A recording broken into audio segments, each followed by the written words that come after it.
میں نے اپنی مسجد کے بارے میں کہہ دیا ہماری مسجد بیچاری یتیم اور غریب ہے. یہ صاحب کہہ رہے ہیں اپنی مسجد کو یتیم اور غریب کہنا ٹھیک نہیں ہے. میرے بھائی ادب کا کو مسلط نہیں کرو اپنے اوپر.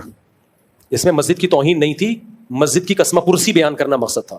تو اتنا زیادہ نہیں ایکسٹریم لیول پہ جاؤ. نبی صلی اللہ علیہ وسلم نے فرمایا لا تشددوا فیشدد اللہ علیکم. اپنے اوپر خامخواہ کی سختیاں مت لگاؤ, اللہ بھی کر دے گا سختیاں. اب ایک مولوی صاحب نے قرآن کے ادب پہ بیان کیا, اتنا سخت بیان تھا, وہ لوگوں نے واہ واہ تو کر لی, لیکن میں نے کہا پریکٹیکلی یہ ممکن نہیں ہے. اب دیکھو میں کرسی پہ بیٹھا ہوں, کوئی یہاں قرآن رکھ کے بیٹھا ہوا ہے, تو ہم کیا کہتے ہیں ٹھیک ہے جائز ہے, کیونکہ اگر اس پہ پابندی لگا دی تو پھر ایک بھی آدمی کرسی پہ بیٹھا ہوا ہے, کوئی بھی زمین پہ بیٹھ کے قرآن پڑھ ہی نہیں سکتا. اس کو زمین سے اتارنا پڑے گا یا سب کو کرسیوں پہ بٹھانا پڑے گا. شروع میں ایسا ہوتا تھا جب اوپر پورشن میں لوگ بیت الخلا بھی بناتے, نیچے والے پورشن میں قرآن رکھا ہوا ہوتا. لوگ کہتے ہیں ہمارے گھر کے اوپر پورشن میں لوگ سو رہے ہیں, واش روم جا رہے ہیں, نیچے والے پورشن میں الماری میں قرآن رکھا ہے, یہ بے ادبی تو نہیں ہے؟ بعض لوگوں نے کہا یہ بے ادبی ہے, اوپر بیت الخلا نیچے قرآن. ہم نے اسی وقت فتویٰ دیا بھائی یہ بے ادبی نہیں ہے, اوپر کا پورشن بالکل ایک الگ چیز ہے, نیچے کا پورشن بالکل ایک الگ چیز ہے. تو اپنے اوپر اتنا ادب مسلط کرو جو افورڈ کر سکو. اب قرآن رکھا ہوا ہوتا ہے پیچھے, سعودی عرب میں ہم نے دیکھا ہے پیچھے لوگ قرآن پڑھ رہے ہوتے ہیں, لوگ آگے بیٹھے ہوئے ہوتے ہیں, ان کی پشت ہو رہی ہوتی ہے. ہمارے یہاں یہ کر ہی نہیں سکتے آپ, پیٹھ ہو رہی ہے. اس کا نتیجہ کیا نکلا, پچھلی صفوں میں بیٹھ کے کوئی آخر تک قرآن ہی نہیں پڑھ سکتا. تو ادب کریں اعتدال سے, اتنا نہ مسلط کریں کہ زندگی گزارنا مشکل ہو جائے.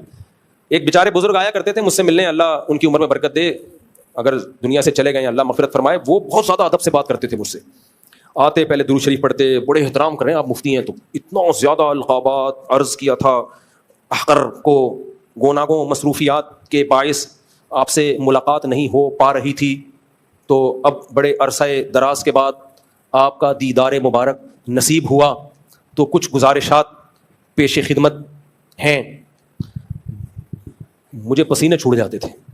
ایک دفعہ تو میں نے افورڈ کیا, دوبارہ وہ آ رہے ہوتے تھے میں راستہ بدل لیتا تھا کہ بھائی بہت مشکل کیس ہے. ان پہ انڈیا کے تھے, کہیں لکھنؤ کے, تو وہ ویسے میں ان کا احترام کرتا تھا, بوڑھے ہیں خیریت ویریت, لیکن جب کوئی بات پوچھنے آتے میری ٹانگیں کب کپانا شروع. تو میں نے کسی سے کہا, میں نے کہا یار یہ ہمارے لیے قابل احترام ہے, ان سے بولو کہ بس ٹو دا پوائنٹ بات پوچھ لیا کریں, آپ بھی سکون میں رہیں گے اور میں بھی. پھر بھی بوڑھے کا پھر بھی میں برداشت کر لیتا ہوں. اب بھی کچھ بوڑھے ایسے ہیں بڑی لمبی تمہید, ان کو تو میں یہ سوچ کے برداشت کر لیتا ہوں یار بڑھاپا ہے چلو برداشت. جوان آدمی پہ یہ سوٹ نہیں کرتا. آؤ ملو, السلام علیکم مفتی صاحب خیریت سے, بہت خوشی ہوئی آپ سے مل کے, یہ مسئلہ پوچھنا تھا, یہ اس کا جواب ہے, السلام علیکم. وعلیکم السلام, شاباش. تو یہ جو ادب بہت زیادہ مسلط ہوتا ہے یہ عذاب جان بن جاتا ہے. کل ایک تقریب میں ہم تھے, ایک میٹنگ تھی, اس میں سب لوگ اپنی رائے دے رہے تھے حالات سے متعلق, ٹو دا پوائنٹ بات کر کے. ایک مولوی صاحب کے ہاتھ میں مائک آیا, ان کو دیے گئے 2 منٹ میں آپ اپنی بات کریں. وہ کیسے شروع کی, الحمدللہ نحمدہ ونصلی علی رسولہ الکریم اما بعد فاعوذ باللہ من اتنا لمبا خطبہ. اس کے بعد پھر انہوں نے تجوید کے ساتھ تمام حضرات کا میں دل سے شکر گزار ہوں, اللہ سے امید ہے آئندہ بھی ہم اسی طرح ملتے رہیں گے. میں نے ساتھی سے کہا مشکل کیس ہے, میں نے کونی ماری, میں نے کہا بھائی یہ بہت مشکل کیس ہے.